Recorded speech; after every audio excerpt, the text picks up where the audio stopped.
ভিএসি pair theory, full form হলো valence shell electron pair repulsion theory. এই থিওরিটা থেকে যেটা জানতে পারবো আমরা, কীটা জানতে পারবো, সেটা হলো শেপস অফ মলিকিউলস। ঠিক আছে, একটা মলিকিউলসের শেপস কেমন হবে, তার জিওমেট্রি কেমন হবে, সেই জিনিসটা এই থিওরি থেকে আমরা জানতে পারবো। ঠিক আছে, তো এই থিওরিতে যাওয়ার আগে তিনটে পস্টুলেট আছে এই থিওরির, সেই তিনটে পস্টুলেট সম্পর্কে আমাদের জানতে হবে। ফার্স্ট পস্টুলেট কি বলেছে, the shapes of molecules depend upon the number of valence shell electron pair. Valence shell electron পেয়ারটাকে কি বলা হচ্ছে, combination of bond pair and lone pair. একটা মলিকিউলের মধ্যে বন্ড পেয়ার কতগুলো বন্ড ফর্ম করছে এবং সেই মলিকিউলটার মধ্যে লোন পেয়ার কতগুলো আছে, সেই টোটাল নাম্বারটাকে বলা হবে valence shell electron pair around central atom. Central অ্যাটমের যে ভ্যালেন্স সেল ইলেকট্রন পেয়ার আছে, সেই টোটাল নাম্বারটা দেখে আমরা একটা মলিকিউলের শেপ সম্পর্কে একটা আইডিয়া নিতে পারবো। যেমন কি ফর এক্সাম্পল যদি বলি আমি, ধরো CH4 মিথেন, এই মিথেন মলিকিউলটার আমি শেপ জানতে চাই। তো শেপটা কীভাবে জানা যাবে, এটা যদি দিকে তাকাই তাহলে এখানে দেখতে পাচ্ছি যে মিথেন মলিকিউলটাতে 4টে হাইড্রোজেন অ্যাটাচ রয়েছে। 4টে হাইড্রোজেন অ্যাটাচ থাকার জন্য সেন্ট্রাল অ্যাটমটা যেটা, সেটা কতগুলো ভ্যালেন্সের ইলেকট্রন পেয়ার গঠন করেছে, দেখো বন্ড পেয়ার 4টে হাইড্রোজেনের সঙ্গে 4টে বন্ড পেয়ার করেছে। আর এই কার্বনটার মধ্যে ভ্যালেন্স সেলে আর কোনো ইলেকট্রন নেই, কারণ কার্বনের ভ্যালেন্স সেলে 4টে ইলেকট্রন থাকে, 4টেই হাইড্রোজেনের সঙ্গে সিঙ্গেল বন্ড করে নিয়েছে। তাহলে লোন পেয়ার ইকুয়ালস টু 0। তাহলে এখান থেকে বলতে পারি টোটাল ভ্যালেন্স সেল ইলেকট্রন পেয়ারটা সেটা কত, 4। যখন ভ্যালেন্সের ইলেকট্রন পেয়ার 4 হবে, সে তার বেসিসে ডিপেন্ড করে আমাদের এই যে টেবিলের ফর্মটা আছে, সেই টেবিলটা থেকে আমরা স্ট্রাকচারটা ড্র করতে পারবো। এবার কথা হচ্ছে যে এই যে টেবিলটা এঁকেছি সেখানে উল্লেখ করা হয়েছে অনলি বন্ড পেয়ার, যেখানে শুধুমাত্র বন্ড পেয়ার থাকবে, লোন পেয়ারটা 0, অনলি বন্ড পেয়ার বা লোন পেয়ার ইকুয়ালস টু 0, সেই সব ক্ষেত্রেই আমি কিন্তু এই জিওমেট্রিগুলো বলতে পারবো। যেমন এই মিথেনের ক্ষেত্রে লোন পেয়ার 0, বন্ড পেয়ার 4, তাই আমি বলতে পারছি যখন বন্ড পেয়ার 4 তাহলে এর জিওমেট্রি কী হবে, টেট্রাহেড্রাল। তাই আমি স্ট্রাকচারটা এভাবে আঁকতে পেরেছি, এটা টেট্রাহেড্রাল স্ট্রাকচার বা চতুস্থল। এর বন্ড অ্যাঙ্গেল কত হবে, টেট্রাহেড্রাল যখন স্ট্রাকচার হয় তার প্রত্যেকটা বন্ড অ্যাঙ্গেল মানে কি, এখানে হাইড্রোজেন কার্বন হাইড্রোজেন, এই যে বন্ড অ্যাঙ্গেলটা সেটা 109 ডিগ্রি 28 মিনিট। ঠিক আছে, এই অ্যাঙ্গেলগুলো, তাহলে তার জিওমেট্রি আর অ্যাঙ্গেলটার সম্পর্কে আমি কিছুটা প্রেডিকশান করতে পারছি। কিন্তু যখন আমি এরকম একটা মলিকিউল ধরে নিচ্ছি, ধরো অ্যামোনিয়ার ক্ষেত্রে কি দেখতে পাচ্ছি, যে বন্ড পেয়ার একটা নাইট্রোজেন 3টে হাইড্রোজেনের সঙ্গে বন্ড করে আছে, তাহলে বন্ড পেয়ার 3, আর লোন পেয়ারটা কত এখানে 1। তাহলে টোটাল ভ্যালেন্স সেল ইলেকট্রন পেয়ারটা হলো আমার 4। তাহলে এখানেও ভ্যালেন্সের ইলেকট্রন পেয়ার 4, মিথেনের ক্ষেত্রেও ভ্যালেন্সের ইলেকট্রন পেয়ার 4, কিন্তু মিথেনের স্ট্রাকচারকে আমি বলছি টেট্রাহেড্রাল, হোয়ারএজ এই অ্যামোনিয়া এর স্ট্রাকচার আমি টেট্রাহেড্রাল বলতে পারবো না, তার কারণ এখানে লোন পেয়ারটা 0 নয়।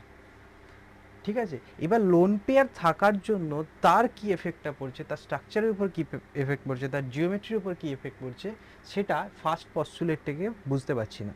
তার জন্য আমাদের সেকেন্ড পস্টুলেটে যেতে হবে। সেই সেকেন্ড পস্টুলেটটা আমি লিখছি। তাহলে ফার্স্ট পস্টুলেট থেকে যে জিওমেট্রিটা আমরা, যে শেপটা আমরা বলতে পারলাম, সেটা অনলি যেখানে বন্ড পেয়ার প্রেজেন্ট থাকবে। এবার সেকেন্ড পস্টুলেট বলেছে the pairs of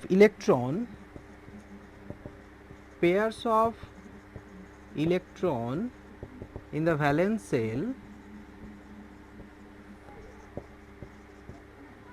repel each other। ঠিক আছে, এবার যে পেয়ার্স অফ ইলেকট্রন মানে কি, এখানে ইলেকট্রন পেয়ারের কথা বলেছে। ভ্যালেন্স সেলের যে ইলেকট্রন পেয়ার সেটা বন্ড পেয়ার হতে পারে এবং লোন পেয়ার হতে পারে। সেই বন্ড পেয়ার আর লোন পেয়ারের মধ্যে একটা রিপালসান কাজ করে, যেই রিপালসানটার জন্য আমার আইডিয়ালি যে কেসটা হচ্ছে, যেখানে লোন পেয়ারটা 0, যেখানে কোনো লোন পেয়ার আর বন্ড পেয়ারের কোনো রিপালসান থাকছে না, সেই জায়গাটায় আমি আইডিয়ালি বলতে পারি যে ভ্যালেন্সের ইলেকট্রন পেয়ারটা 4 যেখানে হচ্ছে, যেখানে লোন পেয়ার 0, তাই টেট্রাহেড্রাল স্ট্রাকচার বলতে পারছি। কিন্তু অ্যামোনিয়ার ক্ষেত্রে লোন পেয়ারটা প্রেজেন্ট থাকার জন্য টেট্রাহেড্রাল স্ট্রাকচারটা বলতে পারছি না। সেখানে কি ঘটনাটা ঘটছে, যে রিপালসানটা আমাদের জানতে হবে। রিপালসানটা কত রকম হতে পারে? লোন পেয়ার রিপালসান হতে পারে, দুটো লোন পেয়ারের মধ্যে রিপালসান। লোন পেয়ার বন্ড পেয়ারের মধ্যে রিপালসান হতে পারে, একটা লোন পেয়ার একটা বন্ড পেয়ারের মধ্যে। আর একটা কী ধরনের রিপালসান হতে পারে? বন্ড পেয়ার দুটো বন্ডের মধ্যে রিপালসান হতে পারে। এবার এই রিপালসানের অর্ডারটা কী হবে? অর্ডার অফ রিপালসান যদি বলি, তাহলে বলতে পারি লোন পেয়ার রিপালসানটা strong repulsion, lone pair bond pair রিপালসানটা খানিকটা কম এর থেকে, আর সবচেয়ে কম মিনিমাম রিপালসান যেখানে আছে সেটা হলো বন্ড পেয়ার রিপালসান। সেই জন্য আমরা মিথেনের ক্ষেত্রে কোনো লোন পেয়ার প্রেজেন্ট থাকছে না, তাহলে এখানে lone pair repulsion, lone pair bond pair দুটোই রিপালসানই দেখতে পাচ্ছি না, শুধুমাত্র রিপালসান যেটা ছিল সেটা বন্ড পেয়ার রিপালসান, যেটা একদম মিনিমাম, যার জন্য আমি আইডিয়াল স্ট্রাকচারটা দেখতে পাচ্ছি। কিন্তু NH3-র ক্ষেত্রে কি দেখা যাচ্ছে? NH3-র ক্ষেত্রে যদি এইভাবে স্ট্রাকচারটা আমি ড্র করি, তাহলে দেখতে পাবো এখানে একটা লোন পেয়ার প্রেজেন্ট রয়েছে। এবার লোন পেয়ার বন্ড পেয়ারের মধ্যে একটা রিপালসান কাজ করবে, যেহেতু এখানে দুটো লোন পেয়ার নেই, একটাই লোন পেয়ার আছে, এই রিপালসানটা কাজ করছে, এবং এদিকে লোন পেয়ার বন্ড পেয়ারের একটা রিপালসান কাজ করছে। ঠিক আছে, তাহলে CH4-এর ক্ষেত্রে স্ট্রাকচার দেখেছি যেটা, সেটা হলো টেট্রাহেড্রাল, আর তার অ্যাঙ্গেলটা কত? 109 ডিগ্রি 28 মিনিট। কিন্তু NH3-র ক্ষেত্রে স্ট্রাকচারটা আমি টেট্রাহেড্রাল দেখতে পাচ্ছি না, কি দেখতে পাচ্ছি সেটা পরে আলোচনা করছি। কিন্তু এটা বুঝতে পারছি অ্যাঙ্গেল যে অ্যাঙ্গেলটা 109 ডিগ্রি 28 মিনিট ছিল, সেখান থেকে অ্যাঙ্গেলটা কিছুটা কমে আসবে, তার কারণ এখানে লোন পেয়ার বন্ড পেয়ার একটা রিপালসান দুদিক থেকে কাজ করছে। তাই এখানে হাইড্রোজেন, নাইট্রোজেন আর হাইড্রোজেন এই যে বন্ড অ্যাঙ্গেলটা, সেটা কমে গিয়ে 107 ডিগ্রি হয়ে যায়। ঠিক একই রকম ঘটনা যদি আরেকটা মলিকিউল ধরে নিই, ধরো আমি এখানে ধরে নিচ্ছি ওয়াটার মলিকিউল H2, যেখানে আমি দেখতে পাবো বন্ড পেয়ার 2, লোন পেয়ার 2, তাহলে টোটাল ভ্যালেন্সিয়াল ইলেকট্রন পেয়ার 4। তাহলে হওয়া উচিত আমার স্ট্রাকচার টেট্রাহেড্রাল, কিন্তু টেট্রাহেড্রাল হচ্ছে না, তার কারণ ওয়াটার মলিকিউলের দুটো লোন পেয়ার প্রেজেন্ট রয়েছে। লোন পেয়ারটা কেমনভাবে থাকে? এইভাবে থাকে। তাহলে এখানে দুটো জিনিস কাজ করছে, একটা হলো lone pair repulsion and lone pair bond pair repulsion. এটা কাজ করার জন্য যে অ্যাঙ্গেলটা NH3-র ক্ষেত্রে কমে গিয়ে 109 থেকে 107 ডিগ্রি হয়েছিল, ওয়াটারের ক্ষেত্রে নিশ্চয়ই তার থেকে 107-এর থেকে আরও অ্যাঙ্গেলটা কমে যাবে। ওয়াটারের ক্ষেত্রে অ্যাঙ্গেলটা যেটা দেখা যায় সেটা 104 থেকে 5, 104 ডিগ্রি, এটা দেখা যায় 104 ডিগ্রি। তাহলে অ্যাঙ্গেলটা পরপর কমে যাচ্ছে। এবারে স্ট্রাকচার কি হবে সেটা আমরা পরপর যখন আরও লেকচারটা বাড়াবো তখন আমি বুঝতে পারবো অ্যাকচুয়ালি স্ট্রাকচারটা কী হবে। শুধু এটুকু বুঝতে পেরেছি যে আইডিয়াল যে স্ট্রাকচারটা, যেখানে অনলি বন্ড পেয়ার প্রেজেন্ট আছে, সেই স্ট্রাকচারটা কিন্তু ওয়াটার কিংবা অ্যামোনিয়ার ক্ষেত্রে সেই স্ট্রাকচারটা আমি পাচ্ছি না, সেখানে কিছু অ্যাঙ্গেল ডেভিয়েট করছে এবং স্ট্রাকচারটা টেট্রাহেড্রাল থেকে কিছু একটা চেঞ্জ হবে। ঠিক আছে, সেই অ্যাঙ্গেলটা দেখতে পাচ্ছি। এটা হলো 2 নম্বর পস্টুলেট। 3 নম্বর পস্টুলেট যেটা, সেখানে বলা হয়েছে মাল্টিপল বন্ড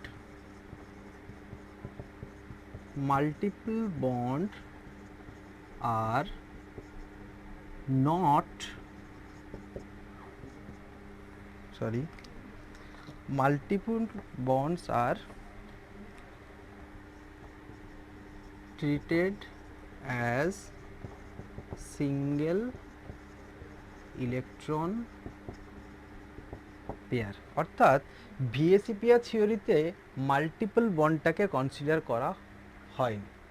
সেখানে কি বলা হয়েছে, মাল্টিপল বন্ড থাকা সত্ত্বেও, মাল্টিপল বন্ড মানে যদি ডবল বন্ড আমি দেখি তাহলে সেখানে দুটো ইলেকট্রন পেয়ার রয়েছে, ট্রিপল বন্ড থাকলে সেখানে 3টে ইলেকট্রন পেয়ার রয়েছে, কিন্তু কনসিডার করা হচ্ছে তাকে সিঙ্গেল ইলেকট্রন পেয়ার হিসেবে। তার মানে বেসিক্যালি যেটা বলতে চাওয়া হচ্ছে, মাল্টিপল বন্ডটাকে সিঙ্গেল বন্ড হিসেবেই ধরা হচ্ছে, মানে মাল্টিপল বন্ডের কোনো কনসেপ্ট ভিএসি পেয়ার থিওরিতে কনসিডার করা যায়নি। এবার থিওরিতে মাল্টিপল বন্ডকে কনসিডার করা যায়নি, কিন্তু তার রিপালসানটা যেটা, যেহেতু আমরা এটা রিপালসান থিওরি পড়ছি, তার রিপালসানটাকে কিছু কাজে লাগানো হয়েছে। সেটা কি বলা হচ্ছে যে এখানেও অর্ডার অফ রিপালসানটা, ধরো আমার কোনো ক্ষেত্রে মাল্টিপল বন্ড আছে, মাল্টিপল বন্ড যে রিপালসানটা সেটা অবশ্যই বেশি হবে দেন মাল্টিপল বন্ড সিঙ্গেল বন্ড রিপালসান, দেন সিঙ্গেল বন্ড রিপালসান। তাহলে মাল্টিপল বন্ড প্রেজেন্ট থাকলে সেটাকে আমরা কনসিডার করছি না স্ট্রাকচারের ক্ষেত্রে, জিওমেট্রির ক্ষেত্রে, কিন্তু তার রিপালসানটাকে আমরা কাজে লাগাচ্ছি। রিপালসান অবশ্যই একটা থাকবে, মাল্টিপল বন্ড রিপালসান মাল্টিপল আর সিঙ্গেল বন্ড রিপালসানের থেকে একটু বেশি হবে, তার জন্য স্ট্রাকচারে কিছু ডেভিয়েট হবে, সেগুলো সম্পর্কে আস্তে আস্তে জানব।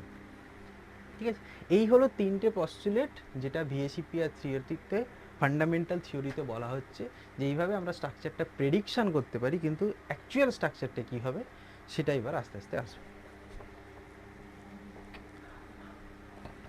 সেখানে কতগুলো টাইপ বলবো, সেই টাইপের উপর ডিপেন্ড করে আমার কাজটা হবে। সেটা হলো ডিফারেন্ট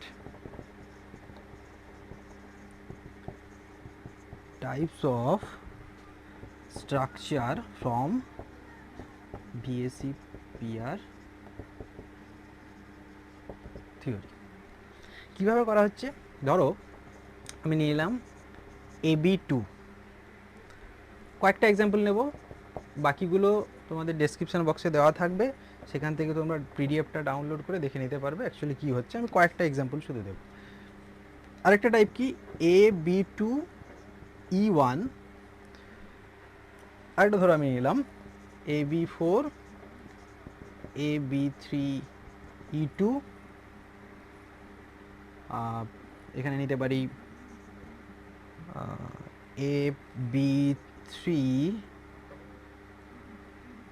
ঠিক আছে, এই কয়েকটা নিয়ে আলোচনা করি, তারপর আস্তে আস্তে এগোবো।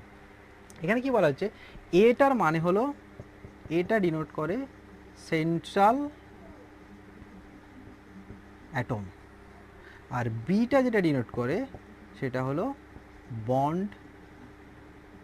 বন্ডিং অ্যাটম বা বন্ডেড অ্যাটম এটা বলতে পারি, আর ইটা যেখানে ডিনোট করে ইটা হলো ইলেকট্রন পেয়ার না বলে এটাকে বলতে পারি লোন পেয়ার। ঠিক আছে, এটার উপর ডিপেন্ড করে স্ট্রাকচারগুলো আস্তে আস্তে ড্র করছি। ফার্স্ট যেটা আসছি টাইপটা AB2 টাইপটা আসছে। ধরো AB2 টাইপের আন্ডারে আমি বলছি BeCl2, বেরিলিয়াম ক্লোরাইড। তো সেইটা যখন বলবো, সেন্ট্রাল অ্যাটম কি আমার এখানে, সেন্ট্রাল অ্যাটম বেরিলিয়াম, আর ক্লোরিনটা কি, ক্লোরিনটা হচ্ছে বন্ডেড অ্যাটম। তাহলে কতগুলো ক্লোরিন এখানে প্রেজেন্ট আছে, দুটো, তাহলে বন্ড পেয়ার ইকুয়ালস টু 2। আর বেরিলিয়ামের ভ্যালেন্স শেলে কতগুলো ইলেকট্রন থাকে, দুটো ইলেকট্রন, দুটোই বন্ড করে নিয়েছে, তার মানে কোনো এখানে লোন পেয়ার প্রেজেন্ট নেই, তাহলে লোন পেয়ার ইকুয়ালস টু 0। ঠিক আছে, তাহলে টোটাল ইলেকট্রন পেয়ার যেটা পেলাম সেটা হলো 2, এবং দুটোই এখানে যেটা আছে বন্ড পেয়ার। এবার বন্ড পেয়ার যখন 2 হবে তার জিওমেট্রিটা কী হবে, লিনিয়ার, এবং অ্যাঙ্গেলটা কী হবে 180 ডিগ্রি। তাহলে খুব ইজিলি বলে দিতে পারবো এর জিওমেট্রিটা যেটা লিনিয়ার অ্যান্ড অ্যাঙ্গেলটা 180 ডিগ্রি। ঠিক আছে, এখানে কোনো ইলেকট্রন বা লোন পেয়ার 0, যার ফলে আমি সিম্পল স্ট্রাকচারটা বলে দিতে পারছি। এবার সেকেন্ড টাইপটা যদি ধরি, সেটা ধরো AB3, এই টাইপটা যদি ধরি, এখানে এক্সাম্পল একটা নিচ্ছি আমি BF3। ঠিক আছে, তাহলে সেন্ট্রাল অ্যাটম বোরন, তার সঙ্গে 3টে ফ্লোরিন আছে, তাহলে বন্ড পেয়ার 3, বোরনের ভ্যালেন্স শেলে 3টেই ইলেকট্রন থাকে, তাহলে লোন পেয়ার 0, তাহলে টোটাল ইলেকট্রন পেয়ার আমার 3।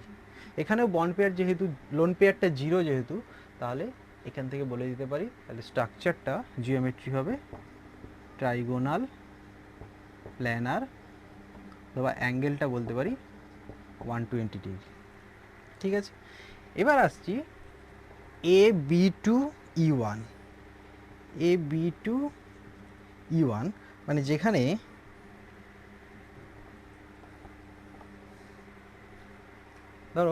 ধরে নিলাম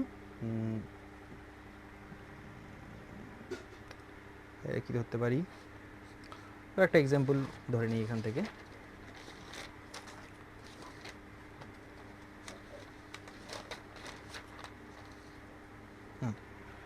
ধরো SO2, ঠিক আছে। SO2 এখানে বন্ড পেয়ার কি আছে, বন্ড পেয়ার ইকুয়ালস টু 2, দুটো অক্সিজেন রয়েছে, আর লোন পেয়ারটা এখানে 1। কীভাবে আসছে সেটা দেখাচ্ছি। দেখো, সালফার সেন্ট্রাল অ্যাটম, দুটো অক্সিজেন দুদিকে রয়েছে, ঠিক আছে। এবার সালফারের ভ্যালেন্স শেলে টোটাল 6টা ইলেকট্রন থাকতে পারে, দুটো ইলেকট্রন কি করেছে এর সাথে ডবল বন্ড করে নিয়েছে, আর একটা ইলেকট্রন লোন পেয়ার হিসেবে থেকে গেছে। এইভাবে দেখতে পাচ্ছি এটা লোন পেয়ার 1, বন্ড পেয়ার 2, তাহলে টোটাল ইলেকট্রন পেয়ার আমার 3। কিন্তু যেহেতু এখানে লোন পেয়ার 0 নয়, তাহলে আমরা এটাকে ট্রাইগোনাল প্ল্যানার বোর্ডের স্ট্রাকচারটা বলতে পারছি না। কেন বলতে পারছি না, তার কারণ এই লোন পেয়ার আর বন্ড পেয়ার একটা রিপালসান প্রেজেন্ট রয়েছে। তাহলে স্ট্রাকচারটা অ্যাকচুয়ালি ট্রাইগোনাল প্ল্যানার থাকবে না, তাহলে স্ট্রাকচারটা একটু চেঞ্জ হবে। সেই স্ট্রাকচারটা চেঞ্জ হয় কীভাবে হচ্ছে, এই OSO এই যে বন্ড অ্যাঙ্গেলটা, সেই বন্ড অ্যাঙ্গেলটা 120 ডিগ্রি থেকে আরও কমে যাচ্ছে, যেটা এভাবে ড্র করতে পারি, এবং এটার শেপটা বলতে পারি বা জিওমেট্রিটা বলতে পারি বেন্ট, আর এটাকে বলতে পারি অ্যাঙ্গুলার, আর এটাকে বলতে পারি ভি শেপড, যেটা খুশি বলতে পারি। এটা অ্যাকচুয়ালি কোনো আইডিয়াল স্ট্রাকচার কিছু নেই। লোন পেয়ারের যতগুলো লোন পেয়ার প্রেজেন্ট থাকবে তার উপর ডিপেন্ড করে আমাকে চোখে দেখে বুঝতে হবে যে স্ট্রাকচারটা কিসের দিকে যাচ্ছে, দেখতে কেমন লাগছে তার উপর ডিপেন্ড করেই জিওমেট্রিটা হবে। আর একটা দুটো যে এক্সাম্পল যদি ধরে নিই, তারপরে একটা টাইপ, ধরো AB4, AB4 এর যদি একটা এক্সাম্পল ধরে নিই, CH4, তাহলে বন্ড পেয়ার 4, লোন পেয়ার 0, তাহলে স্ট্রাকচারটা কী হতে পারে, টেট্রাহেড্রাল, অলরেডি বলা হয়ে গেছে। AB3E1, এটা যদি একটা এক্সাম্পল ধরে নিই, ধরো NH3, যেটা বলেছি আগে, এখানে বন্ড পেয়ার 3, লোন পেয়ার 1, তাহলে অ্যাঙ্গেলটা বলেছি 107 ডিগ্রি, 109 ডিগ্রি 28 মিনিটের থেকে কমে যাচ্ছে, কিন্তু এর অ্যাঙ্গেলটা, এর স্ট্রাকচারটা যেটা হচ্ছে সেটা দেখো এইভাবে, এখানে লোন পেয়ার ছিল, সেই লোন পেয়ার বন্ড পেয়ার একটা রিপালশন হবে, যার ফলে স্ট্রাকচারটা এটা দেখতে যাচ্ছে, ধরো লোন পেয়ার যেটা থাকবে, লোন পেয়ার হচ্ছে সেন্ট্রাল অ্যাটমের একদম ওপরেই থাকবে, এর কোনো আলাদা বন্ড নেই, তাহলে ধরতে পারি বন্ড লোন পেয়ার মানে এখানে কিছুই নেই, তাহলে স্ট্রাকচারটাকে দেখতে লাগছে দেখো পিরামিডাল টাইপের স্ট্রাকচার, এইটাকে বলতে পারি পিরামিডাল স্ট্রাকচার, ঠিক আছে, এভাবে বলা যেতে পারে। আবার এটা আরেকটা টাইপ যদি দেখে নিই, ধরো AB2E2, মানে কি, ধরো H2, এখানে বন্ড পেয়ার দুটো, B2 বন্ড পেয়ার দুটো, লোন পেয়ার দুটো, অক্সিজেনের দুটো লোন পেয়ার রয়েছে, ঠিক আছে, তাহলে টোটাল ইলেকট্রন পেয়ার 4, তাহলে হওয়া উচিত স্ট্রাকচারটা টেট্রাহেড্রাল, কিন্তু টেট্রাহেড্রালের মতো আমরা ছবিটা আঁকবো, আঁকার পর দেখবো তাকে দেখতে কেমন লাগছে। এখানে একটা লোন পেয়ার, এখানে একটা লোন পেয়ার, এবার lone pair repulsion, loan pair bond pair repulsion আছে, যার ফলে স্ট্রাকচারটা আমার অ্যাকচুয়ালি হয়ে গেছে এভাবে স্ট্রাকচারটা, এবং এটাকে বলতে পারি স্ট্রাকচারটা বেন্ট লাইক স্ট্রাকচার, অথবা বলতে পারি অ্যাঙ্গুলার স্ট্রাকচার, অথবা বলতে পারি ভি সেট। এইভাবে চোখের আন্দাজে যেটা দেখে বুঝতে পারবো সেভাবে স্ট্রাকচার। তুমি পরীক্ষার খাতায় বেন্টও লিখলেও কারেক্ট, অ্যাঙ্গুলার লিখলেও কারেক্ট, ভি শেপ লিখলেও স্ট্রাকচারটা কারেক্ট, কোনো প্রবলেম নেই, ঠিক আছে। তো এইভাবে বিভিন্ন টাইপের যে স্ট্রাকচারগুলো, তার জিওমেট্রিগুলো, সেগুলো টোটালটাই ডেসক্রিপশান লিঙ্কে দেওয়া থাকবে PDF আকারে, সেখান থেকে তোমরা দেখে এটা করে নিতে পারো পুরো ব্যাপারটা। তো এটাই হলো VSEPR থিওরি।